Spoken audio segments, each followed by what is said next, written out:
Mechanics fear it. Drivers love it. The pumpkin, the LSD pumpkin.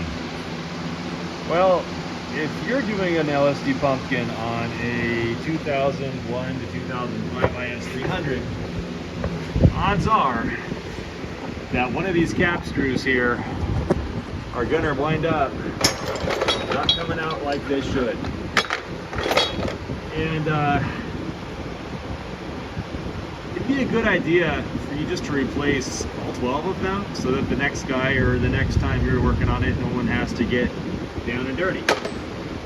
So if you're absolutely looking for the hardest way to get this out of here, you can actually just pop the axle ears out and lower this thing down and wiggle them in and wiggle them out. It is nightmarish, and getting them to lock sucks. It's what I did on my 2001, and now that I'm doing this the right way, I'm sorry that I'm doing it the right way.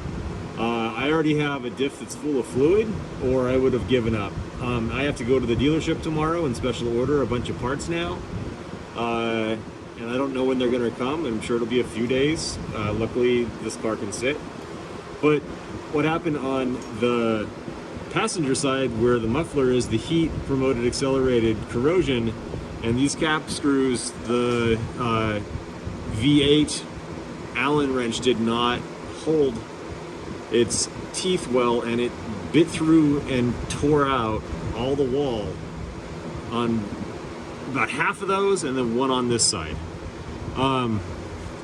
So if that happens to you and you are trying to figure out how to get it off, basically bear in mind the way this is assembled is this is the ear and this is the axle, and this is basically a washer. So if you can get a cutting blade and start cutting out something like this, goggles and masks and gloves, leather gloves, you can cut out just enough of a slit in this washer to include a little past half. I chased that with a Dremel cut wheel to get enough of that cut down, and then if I can't get this part, because I remember them being kind of expensive, I can always weld this up, shore it down, and polish it and make it a good piece again. So you can limp this car down the street with these in there loose, but I wouldn't go real far. Just hand tied, I mean. And then, yeah, I guess I'll get to finish this job tonight, which is gonna be a real late night, but word to the wise. Be ready for trouble on a 20-something-year-old JDM car, and this is a California car that has never seen salt. God forbid you've seen a salty road. That would be, oh boy, I'd say probably 10 for 12. And yeah, I soaked the stuff in PB before I started twice, over an hour. Not a great place to bring heat because you got this boot here, unless you're doing axles too, in which case you don't need my advice. You're chopping. Have fun.